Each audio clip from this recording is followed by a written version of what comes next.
नमस्कार, आप देख रहे हैं के न्यूज नेशनल और मैं हूं आपके साथ में शोभित पाठक। तो रुक करते हैं महत्वपूर्ण सुर्खियों पर। लोकसभा और राज्यसभा में पास हुआ कृषि कानून वापस लेने वाला विधेयक, किसानों में खुशी की लहर। संसद का घेराव और खालिस्तानी झंडा फहराने की साजिश, अलर्ट पर पुलिस और खुफिया एजेंसियां। सिख फॉर जस्टिस संगठन ने एक वीडियो जारी कर दी झंडा फहराने की धमकी। महाराष्ट्र के भिवंडी में कोरोना विस्फोट, वृद्धाश्रम में टीका लगवा चुके 62 बुजुर्ग कोरोना पॉजिटिव, सरकार की मुश्किलें बढ़ी। ओमिक्रॉन वेरिएंट पर सख्ती का पहरा, अंतर्राष्ट्रीय यात्रियों पर बढ़ी सख्ती, भारत आने के लिए नेगेटिव रिपोर्ट और ट्रैवल हिस्ट्री जरूरी, टेस्ट भी अनिवार्य। सवाल भी हो और शांति भी, हंगामे से संसद को रोकना ठीक नहीं, सत्र से पहले बोले पीएम मोदी। संसद के शीतकालीन सत्र के पहले ही दिन कृषि कानूनों की वापसी की प्रक्रिया शुरू हो गई। कृषि कानून की वापसी के बिल को लोकसभा और राज्यसभा में दोनों में ध्वनि मत से मंजूरी मिल गई। और यही नहीं कि इस विधेयक पर उच्च सदन में चर्चा भी शुरू हुई है। इस कानून की वापसी को लेकर कांग्रेस नेता मल्लिकार्जुन खड़गे ने कहा है कि उपचुनाव में हार के चलते सरकार ने इन कानूनों की वापसी का फैसला लिया है। इससे पहले सत्र की शुरुआत से पूर्व पीएम नरेंद्र मोदी ने विपक्षी दलों के साथ में पूर्व पीएम पर भी निशाना साधा। उन्होंने कहा कि संसद में शांति के साथ सवाल पूछने की अपील है। पीएम नरेंद्र मोदी ने कहा कि सरकार किसी भी मुद्दे पर चर्चा करने के लिए पूरी तरह से तैयार नहीं है। हमें देश हित के मुद्दों पर समझदारी और एकता के साथ बात करने की जरूरत है। पीएम नरेंद्र मोदी ने कहा कि यह अहम अवसर है जब हमें रचनात्मक ऊर्जा करके देश हित में आगे बढ़ना चाहिए। पीएम नरेंद्र मोदी ने कहा कि सरकार हर सवाल का जवाब देने को तैयार है और रचनात्मक चर्चा होनी चाहिए। उन्होंने कहा कि सदन में सरकार और उनकी नीतियों के खिलाफ आवाज प्रखर होनी चाहिए, लेकिन संसद और चेयर की गरिमा भी बनाए रखनी चाहिए। कांग्रेस नेताओं की ओर से एमएसपी की गारंटी के लिए अलग से कानून बनाए जाने की मांग की जा रही है। इस शीत सत्र में कृषि कानून निरसक विधेयक में अलावा अन्य 26 बिल भी शामिल हैं। यही वजह है कि भाजपा और विपक्ष ने अपने अपने सांसदों को उपस्थित होने के लिए व्हिप जारी किया है। सिख फॉर जस्टिस संगठन ने एक वीडियो जारी किया है जिसमें लोगों को भड़काते हुए सदन का घेराव करने की बात कही गई है। साथ ही खालिस्तानी झंडा फहराने की भी अपील की गई है। इसे देखते हुए पुलिस और खुफिया एजेंसी अलर्ट पर है। सिख फॉर जस्टिस संगठन द्वारा किसानों से संसद का घेराव करने और खालिस्तानी झंडा फहराने की अपील करते हुए एक ऑनलाइन वीडियो जारी करने के बाद खुफिया एजेंसियों ने अलर्ट जारी किया है। दिल्ली पुलिस और अन्य एजेंसियों ने खुफिया एजेंसियों द्वारा सतर्क रहने के लिए भी कहा है। सिरसा में किसान आंदोलन के तहत संसद तक ट्रैक्टर यात्रा को लेकर शनिवार को फोन कॉल भी आई। इसमें ट्रैक्टर के लेकर संसद कूच का आह्वान किया गया। साथ ही खालिस्तान का झंडा लेकर जाने की बात भी कही गई है। कॉल के दौरान कहा गया कि सिख फॉर जस्टिस इसके लिए $1.25 लाख देगा। शनिवार को लोगों के मोबाइल पर कॉल आई। इसमें 29 नवंबर को ट्रैक्टर लेकर संसद कूच का आह्वान किया गया। इस मैसेज और कॉल के बाद पुलिस और खुफिया एजेंसी अलर्ट पर हो गई है। दुनिया में जहां कोरोना नए वेरिएंट ओमिक्रॉन के सामने आने के बाद लोगों में दहशत बन गई है, वहीं महाराष्ट्र के भिवंडी में कोरोना विस्फोट की खबर से हड़कंप मच गया। जानकारी के अनुसार भिवंडी के वृद्धाश्रम में कोरोना टीका लगवा चुके 62 बुजुर्गों कोरोना संक्रमित पाए गए हैं। इन बुजुर्गों के अलावा वृद्धाश्रम के 5 कर्मचारी, 2 उनके परिवार के लोग भी चपेट में आए हैं। कोरोना पॉजिटिव पाए जाने के बाद सभी बुजुर्ग कर्मचारियों को ठाणे जिले के अस्पताल में भर्ती कराया गया है, जहां उनका इलाज चल रहा है। जानकारी के अनुसार वृद्धाश्रम के एक कर्मचारी की बेटी को बुखार आया था। इसके बाद उस कर्मचारी की तबीयत भी थोड़ी खराब लग रही थी। जब जांच की गई तो दोनों में कोरोना संक्रमण की पुष्टि हुई। इसके बाद ही पूरे आश्रम में कोरोना फैल गया। वहीं संक्रमण की सूचना मिलते ही प्रशासन ने वृद्धाश्रम और उसके आसपास के इलाके को कंटेनमेंट जोन में घोषित कर दिया। कोरोना के ओमिक्रॉन स्वरूप से जंग के लिए भारत सरकार ने चौकसी बढ़ा दी है। विदेश में आने जाने वाले यात्रियों को 1 दिसंबर से यात्रा शुरू करने से पहले एयर सुविधा पोर्टल पर नेगेटिव RT-PCR रिपोर्ट भी अपलोड करनी होगी। पिछले 14 दिन का यात्रा विवरण भी बताना होगा। केंद्रीय स्वास्थ्य मंत्रालय ने रविवार को देर शाम ये दिशा निर्देश जारी किए। अफ्रीका और यूरोप समेत दुनिया भर के कई देशों में कोरोना वायरस के खतरनाक ओमिक्रॉन वेरिएंट को लेकर सरकार सतर्क हो गई है। केंद्र सरकार ने रविवार को विदेश से आने वाले लोगों के लिए नई गाइडलाइन जारी कर दी। इसके तहत भारत आने वाले यात्रियों को पिछले 14 दिनों की अपनी ट्रैवल हिस्ट्री के बारे में भी बताना होगा। इसके अलावा अपनी नेगेटिव RT-PCR रिपोर्ट भी एयर सुविधा पोर्टल पर अपलोड करनी होगी, तभी वे भारत की यात्रा कर पाएंगे। ओमिक्रॉन वेरिएंट के चलते दुनिया भर में एक बार फिर से हलचल मच गई है। जर्मनी, इजराइल, ब्रिटेन समेत कई देशों ने यात्रा पाबंदियां लगाना शुरू कर दिया है। सरकार के आदेश के मुताबिक एयर सुविधा पोर्टल पर यात्रियों को 3 दिन के लिए अंदर में आई RT-PCR की नेगेटिव रिपोर्ट अपलोड करनी होगी। यही नहीं, 8 रिक्स देशों ने अपने वाले लोगों को एयरपोर्ट पर टेस्टिंग से भी गुजरना होगा। यदि इन देशों से आने वाले यात्रियों में कोरोना पॉजिटिव पाए जाते हैं तो फिर उनके सैंपल्स को जीनोम से स्कैनिंग के लिए भेजा जाएगा और क्वारंटाइन रहना होगा। यह क्वारंटाइन उन्हें किसी अस्पताल में रहना होगा। यदि वे निगेटिव आते हैं तो भी होम क्वारंटाइन में 7 दिन गुजारने होंगे। यही नहीं, 8वें दिन एक बार फिर से उनका टेस्ट होगा और अगले 7 दिन तक सेहत की निगरानी रखी जाएगी। संसद के शीत सत्र के शुरुआत में पीएम नरेंद्र मोदी ने सभी विपक्षी दलों से शांति के साथ सवाल पूछने की अपील की। पीएम नरेंद्र मोदी ने कहा कि सरकार किसी भी मुद्दे पर चर्चा के लिए तैयार है। हमें देश हित में मुद्दों पर समझदारी और एकता के साथ बात करने की जरूरत है। पीएम नरेंद्र मोदी ने कहा कि यह अहम अवसर है जब हमें रचनात्मक चर्चा करके देश हित में आगे बढ़ना चाहिए। पीएम नरेंद्र मोदी ने कहा कि सरकार हर सवाल का जवाब देने को भी तैयार है और रचनात्मक चर्चा होनी चाहिए। उन्होंने कहा कि संसद में सरकार और उनकी नीतियों के खिलाफ आवाज प्रखर होनी चाहिए, लेकिन संसद और चेयर की गरिमा भी बनाए रखी जानी चाहिए। उन्होंने कहा कि सरकार हर मुद्दे पर खुलकर चर्चा करने के लिए तैयार है। पिछले सत्र के बाद कोरोना की विकट स्थिति में देश ने 100 करोड़ से ज्यादा कोरोना टीके लगाए हैं। इस दिशा में हम और तेजी से आगे बढ़ रहे हैं, लेकिन कोरोना के नए वेरिएंट की खबरें हमें और सतर्क रहने के लिए कह रही हैं। मैं सभी लोगों और अपने संसद के साथियों से आग्रह करता हूं कि वे सतर्क रहें। कोरोना के नए वेरिएंट ओमिक्रॉन ने दुनिया को भले ही दहशत में डाल दिया हो, लेकिन भारत में कोरोना के दैनिक मामलों में लगातार कम हो रहे हैं। पिछले कुछ हफ्तों में कोरोना के दैनिक आंकड़े 10,000 से कम आ रहे हैं। बीते 24 घंटे में संक्रमण के 8,000 नए मामले सामने आए हैं। वहीं 9,000 से ज्यादा लोग स्वस्थ होकर घर लौट गए।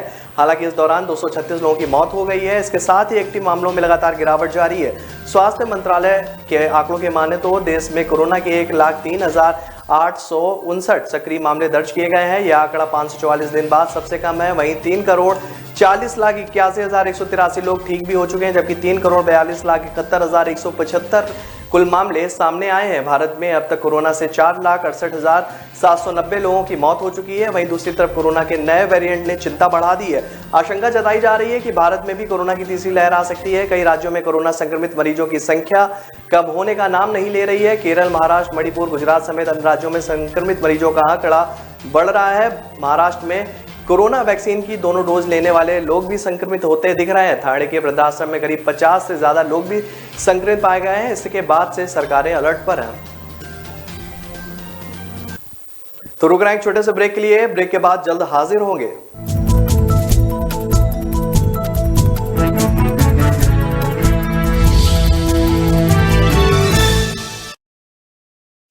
न ऐश का न द्वेष का, यह दंगल है देश का। सुलगती समस्याओं के झुलसते सवालों का होगा दंगल देश का। प्रशासन के प्रश्नों को लेकर होगा दंगल देश का। शिक्षा, स्वास्थ्य, समाज, कानून और व्यवस्था के आज क्या है हालात। सोमवार से शुक्रवार रोज रात 8 बजे जलपा क्षत्रिय के साथ दंगल देश का।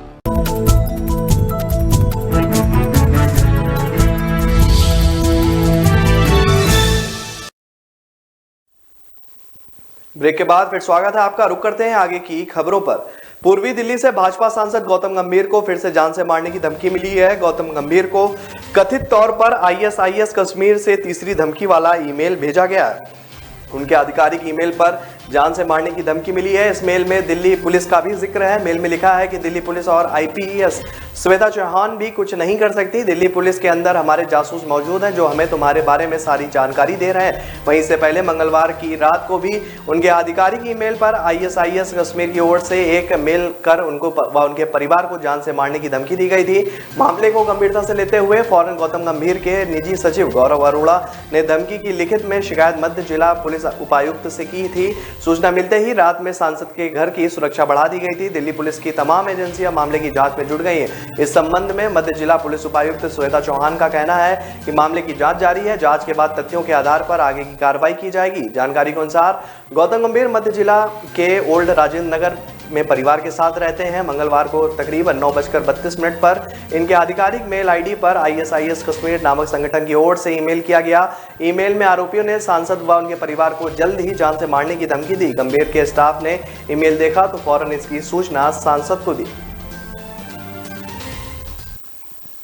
दक्षिण अफ्रीका में मिला कोरोना के नए वेरिएंट ओमिक्रॉन ने पूरी दुनिया में दहशत फैला दी है। एम्स के प्रमुख डॉक्टर रणदीप गुलेरिया ने कहा है कि कोरोना के नए ओमिक्रॉन वेरिएंट के स्पाइक प्रोटीन क्षेत्र से 30 से अधिक परिवर्तन मिले हैं, जो इसे प्रतिरक्षा तंत्र से बचने की क्षमता विकसित करने में मदद कर सकता है। उन्होंने कहा कि यदि कारण है कि टीकों को चकमा देने में यह सक्षम हो सकता है। गुलेरिया ने कहा कि ओमिक्रॉन के खिलाफ टीकों की प्रभावशीलता का मूल्यांकन गंभीर से करना जरूरत है और गौरतलब है कि स्पाइक प्रोटीन की उपस्थिति पोषक कोशिकाओं में वायरस के प्रवेश को आसान बनाती है और इसे फैलने देने और संक्रमण पैदा करने के लिए जिम्मेदार बनाती है। एम्स के निदेशक ने बताया कि कोरोना के नए स्वरूप में स्पाइक प्रोटीन क्षेत्र में कथित तौर पर 30 से अधिक परिवर्तन देखे गए हैं और इसके लिए इसके प्रतिरक्षा तंत्र से बच निकलने की क्षमता विकसित करने की संभावना भी जताई गई है। गुलेरिया ने आगे कहा कि अधिकांश टीके स्पाइक प्रोटीन के खिलाफ एंटीबॉडी बनाकर काम करते हैं, इसलिए स्पाइक प्रोटीन क्षेत्र में इतने सारे परिवर्तन से कोविड-19 टीकों की प्रभावशीलता कम हो सकती है। उन्होंने कहा कि भविष्य की कार्यवाही से इस बात पर निर्भर करेगी कि इसके प्रसार तीव्रता और प्रतिरक्षण क्षमता से बच निकलने के सामर्थ्य पर अधिक जानकारी में क्या सामने आता है। दिल्ली में प्रदूषण के स्तर में हो रहे सुधार को देखते हुए दिल्ली 29 नवंबर से सभी स्कूल खोल दिए जाएंगे। दिल्ली सरकार ने बीते दिनों स्कूल को सोमवार से खोलने की बात कही थी, जिसके बाद शनिवार को शिक्षा निदेशालय ने स्कूलों को खोलने को लेकर निर्देश जारी कर दिए। स्कूलों को सभी कक्षाओं के लिए खोला जा रहा है। शिक्षा निदेशालय ने अपने आदेश में सभी सरकारी, सहकारी, सहायता प्राप्त, गैर सहायता प्राप्त, MCD, SDM और दिल्ली छावनी बोर्ड के सभी स्कूलों को सभी कक्षाओं के लिए फिर से खोलने के लिए कहा है। सभी स्कूल प्रमुखों को निर्देशित किया गया है कि वह स्कूल दोबारा खोले जाने की जानकारी को सभी अभिभावकों और छात्रों व कर्मचारियों तक जरूर पहुंचाएं। बीते सप्ताह स्कूल खोले जाने के बाद पेरेंट्स ने चिंता जाहिर की थी कि दिल्ली पेरेंट्स एसोसिएशन ने इसे जल्दबाजी में लिया गया फैसला भी बताया था। एसोसिएशन का तर्क था कि विदेशों में कोरोना के मामलों में बढ़ोतरी देखने को मिल रही है, वहीं दिल्ली में प्रदूषण का स्तर भी खतरनाक श्रेणी में पहुंच गया। ऐसे में सरकार को स्कूल खोलने का फैसला थोड़ा रुक कर लेना चाहिए। वहीं स्कूल बसों को लेकर भी अभिभावक चिंता जता रहे हैं। पेरेंट्स का कहना है कि सरकार स्कूल बसों को चलाने पर कोई निर्णय तभी लेगी जब पेरेंट्स अपने बच्चों को फिर से स्कूल भेज पाएंगे। पहले स्कूल खुलने पर स्कूल बसें नहीं चलने के कारण पेरेंट्स को अपने बच्चों को स्कूल भेजने में परेशानी का सामना करना पड़ा था। मुख्यमंत्री योगी आदित्यनाथ ने टीईटी की परीक्षा लीक मामले को काफी गंभीरता से लिया है। उन्होंने आरोपियों के खिलाफ गैंगस्टर एक्ट के तहत मुकदमा व उनकी संपत्ति जब्त कराने और राष्ट्रीय सुरक्षा कानून के तहत कार्रवाई करने के निर्देश भी दिए हैं। साथ ही उन्होंने परीक्षार्थियों को राहत देते हुए आई कार्ड दिखाकर उत्तर प्रदेश परिवहन निगम की बसों में फ्री आने जाने के सुविधा के भी आदेश दिए हैं। इसके अलावा अभ्यर्थियों के द्वारा परीक्षा के लिए कोई भी अतिरिक्त शुल्क नहीं लिया जाएगा। सीएम योगी ने यह बातें रविवार को देवरिया में 200 करोड़ से अधिक की परियोजनाओं के लोकार्पण के शिलान्यास कार्यक्रम के दौरान कही। उन्होंने कहा कि पिछले 4.5 साल में 4 लाख से अधिक भर्ती निष्पक्ष तरीके से की गई और आगे भी यह व्यवस्था जारी रखेंगे। नौकरी हो या कोई भी टेस्ट, पूरी पारदर्शिता और ईमानदारी से आगे बढ़ना चाहिए। आज सुबह जब मुझे समाचार मिला कि टीटी का पेपर था तो एक गिरोह ने कहीं से पेपर लीक कर दिया, तो हमने कहा कि पूरे पेपर को अभी निरस्त करो, पूरे गिरोह को गिरफ्तार करो, उन सभी बच्चों को सकुशल उनके घर तक पहुंचाओ। प्रधानमंत्री नरेंद्र मोदी ने काशी आगमन के दौरान उनके हाथों लोकार्पण के लिए परियोजनाओं की सूची लगभग तैयार हो गई है। करीब 1400 करोड़ रुपए से काशी विश्वनाथ धाम सहित 19 परियोजनाएं आम जन को समर्पित होंगी। इसमें खिड़किया घाट के पहले चरण में घाट निर्माण, CNG स्टेशन आदि कार्य शामिल है। इसके साथ ही BHU परिसर के अंदर केंद्रीय लोक निर्माण विभाग के 4 भवन भी शामिल है। आधिकारिक सूत्रों की माने तो लोकार्पण की सूची में सबसे बड़ी परियोजना के तौर पर 900 करोड़ रुपए से काशी विश्वधाम के साथ ही बेनियाबाग पार्किंग, खिड़किया घाट, रमना STP परिसर में स्टॉक ऑर्डर, स्मार्ट सिटी से 4 वार्ड और विकास प्राधिकरण के 2 वार्डों का सुंदरीकरण, 720 कैमरे, नदेसर सहित 2 तालाबों का सुंदरीकरण भी शामिल है। और इसमें आगे भी कहा गया है कि ये परियोजना के उद्घाटन के बाद तुरंत काम स्टार्ट हो जाएगा। संत रविदास की 25 फीट ऊंची कांस्य प्रतिमा का भी उद्घाटन नरेंद्र मोदी के द्वारा 19 दिसंबर को किया जा सकता है। इसको लेकर तैयारियां भी तेज कर दी गई हैं। रविदास मंदिर ट्रस्टियों ने बताया कि विश्वनाथ धाम के साथ ही सत्संग हॉल का पीएम के हाथों उद्घाटन संभावित है।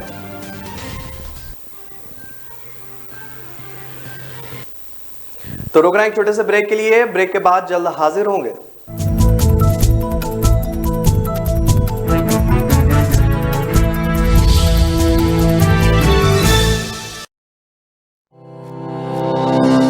કોઈ બી બિઝનેસનો જે બેઝિક પ્રશ્ન હોય છે તે હોય છે માર્કેટિંગ. દરેકનો બિઝનેસ વધતા ઓછા પ્રમાણમાં ચાલતો તો હોય જ છે. તો મારા બિઝનેસમાં મને જે તકલીફ પડી રહી હતી એમાં એવું હતું કે ક્વોલિટી વર્ક હું લેવા જાઉં તો મારા બજેટની બહાર જતું રહેતું હતું. મારું નામ હર્ષ પટેલ છે. Way to fashion WTF Vastrapur ખાતે મારી રેડીમેડ ગાર્મેન્ટની શોપ છે જે છેલ્લા 8 વર્ષથી હું ચલાવી રહ્યો છું. મારા મિત્ર થ્રુ મને એક એપ્લિકેશન વિશે જાણવા મળ્યું કે જેની અંદર આપણા રેગ્યુલર કસ્ટમર તો જે હોય એના સાથે તમે ટચમાં તો હો જ છો, પણ જે નવા કસ્ટમર આવે અથવા તો તમે જેમ કે ઇન્સ્ટાગ્રામ કે વોટ્સઅપ ઉપર જે ડિજિટલ માર્કેટિંગ કરતા હોય તેની સાથે સાથે હું માર્કેટિંગ કરી શકું છું. બ્રાન્ડ સ્પોર્ટ 365 સૌથી પહેલાં તો 7 દિવસનો જે ટ્રાયલ ફ્રી પેક હતો એ મેં યુઝ કર્યો. એનાથી મને સારી એવી મજા બી આવી અને એકદમ ઇઝી છે કે જેમાં મારે કોઈની જરૂર પણ નથી પડતી. હું મારી જાતે મારું માર્કેટિંગ કરી શકું છું. એ ફીચર્સ મને બહુ સારો લાગ્યો. ત્યારબાદ મને એવું લાગ્યું કે આપણે આના પેઇડ વર્ઝનમાં જવું જોઈએ, જે મેં લીધું પેઇડ વર્ઝન એનું. ત્યારબાદ એની અંદર એવી સિસ્ટમ છે કે તમે અનલિમિટેડ ફ્રેમ ડાઉનલોડ કરી શકો છો અને તમારો લોગો, એડ્રેસ અને કોન્ટેક્ટ નંબર લગાવી અને તમારા કસ્ટમરને એપ્રોચ કરી શકો છો, જેનાથી મારો કસ્ટમરનો ફ્લો પણ વધ્યો અને મને ઇઝી પણ લાગ્યો આ યુઝ. મારે જે માર્કેટિંગનો એમ હતો જેનું પરફેક્ટ સોલ્યુશન મને બ્રાન્ડ સ્પોર્ટ 365 આપ્યો. કોઈ ઝંઝટ નથી. લોગો અપલોડ, ઇમેજ ડાઉનલોડ અને શેર. બ્રાન્ડ સ્પોર્ટ 365 આસાન है.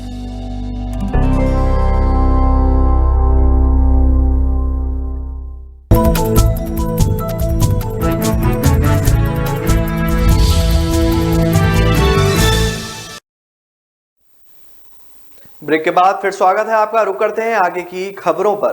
दिल्ली के उप मुख्यमंत्री व शिक्षा मंत्री मनीष सिसोदिया ने पंजाब के शिक्षा मंत्री प्रगट सिंह की चुनौती स्वीकार करते हुए दिल्ली के 250 सरकारी स्कूलों की सूची जारी करके उन्हें स्कूल देखने का न्योता दिया है।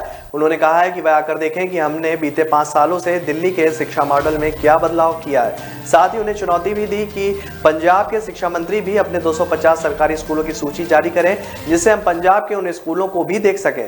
फिर हम दोनों बहस करेंगे और उनके बाद जनता तय करेगी किस राज्य की शिक्षा मॉडल सबसे बेहतर है। दिल्ली के राउंड एवेन्यू में स्थित स्कूल में सूची जारी कर पत्रकारों से बातचीत में मनीष सिसोदिया ने कहा कि पिछले 5-6 सालों में दिल्ली की शिक्षा व्यवस्था में जो बदलाव आए हैं उनसे देश का ही नहीं बल्कि राजनीतिक दलों को भी शिक्षा पर सोचने के लिए मजबूर कर दिया गया है। यही हमारी अहम जीत है।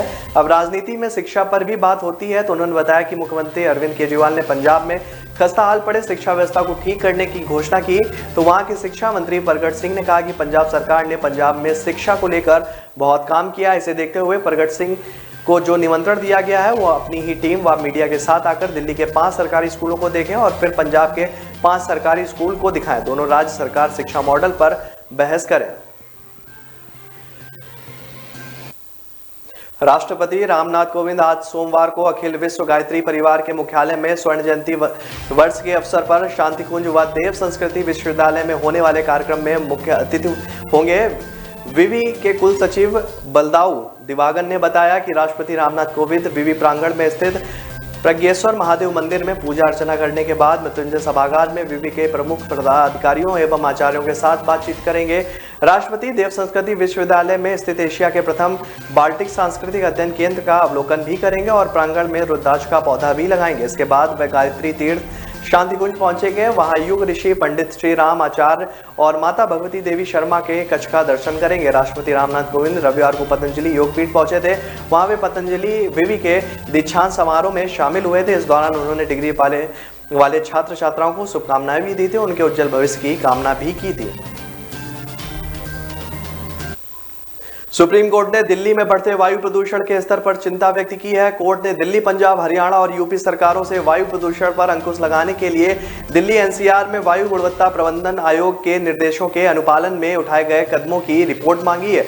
इस मामले में अब 2 दिसंबर को सुनवाई होगी। सुप्रीम कोर्ट का कहना है कि अगर राज्य सरकारें उसके केंद्र को और वायु प्रदूषण आयोग द्वारा जारी निर्देशों को लागू नहीं करती हैं तो वह प्रदूषण को कम करने के लिए उपायों के कार्यान्वयन के लिए एक टास्क फोर्स का गठन करेंगे। सुप्रीम कोर्ट का कहना है कि सभी निर्देश और सलाह जारी की जाती है और अधिकारियों को उम्मीद है कि सब अच्छा होगा, लेकिन जमीनी स्तर पर नतीजा शून्य है। सुप्रीम कोर्ट का कहना है कि हमें केंद्र द्वारा पहले से ही निर्देशित उपायों का कड़ाई से अनुपालन करने की आवश्यकता है। दिल्ली एनसीआर में जारी प्रदूषण के मुद्दे पर सुप्रीम कोर्ट में आज भी चर्चा हुई। सुनवाई के दौरान सुप्रीम कोर्ट ने केंद्र और राज्य सरकार से कई तीखे सवाल भी पूछे। सुप्रीम कोर्ट ने कहा कि हम दिल्ली में वायु प्रदूषण को नियंत्रित करने के लिए संघर्ष कर रहे हैं, चाहे वह सेंट्रल विस्टा हो या कुछ और हो। ऐसा मत सोचें कि हम कुछ नहीं जानते।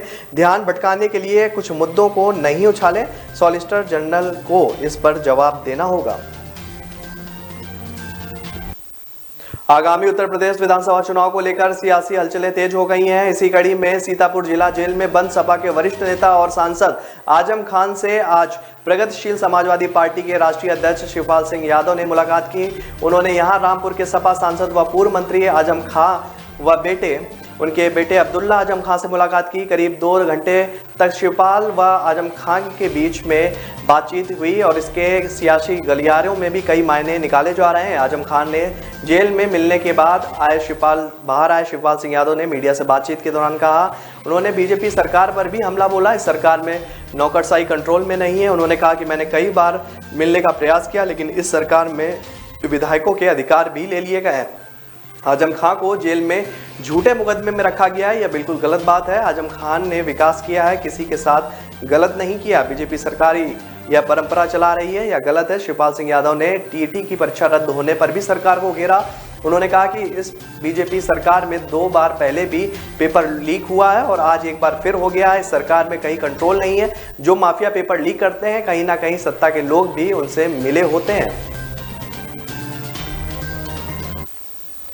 भगोड़े हीरा कारोबारी मेहुल चौकसी ने फिर से अपहरण होने की आशंका जताई है। मेहुल चौकसी ने कहा है कि उसे डर है कि फिर से अपहरण उसका हो सकता है।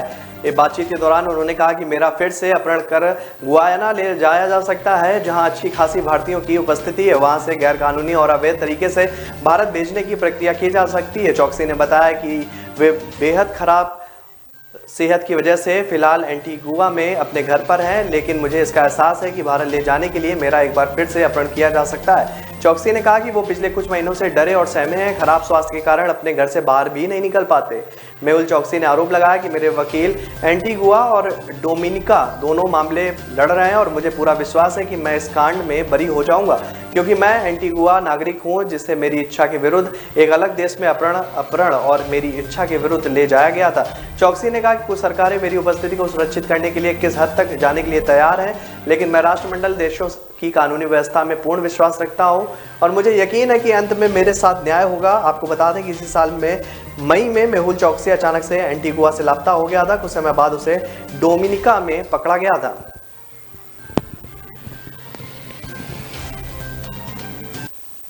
तो फिलहाल इस बुलेटिन में मेरे साथ इतना ही। आगे की खबरों के लिए बने रहिए के न्यूज़ नेशनल के साथ। नमस्कार।